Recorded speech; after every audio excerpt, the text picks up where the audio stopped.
Before reading up on flow, I had heard the term flow state before, and I just automatically assumed that it meant like, being in a state of altered consciousness where your brain is hyperactive and whatnot.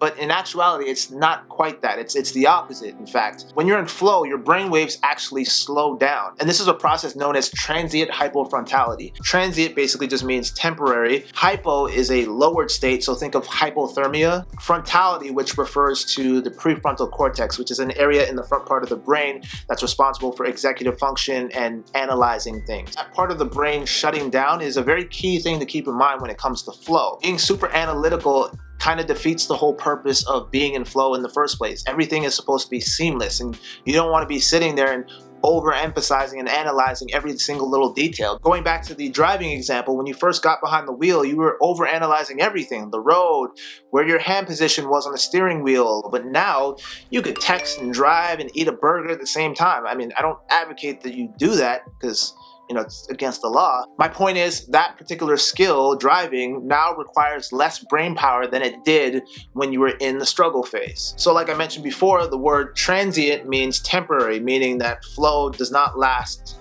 forever. This brings us into the fourth stage, recovery.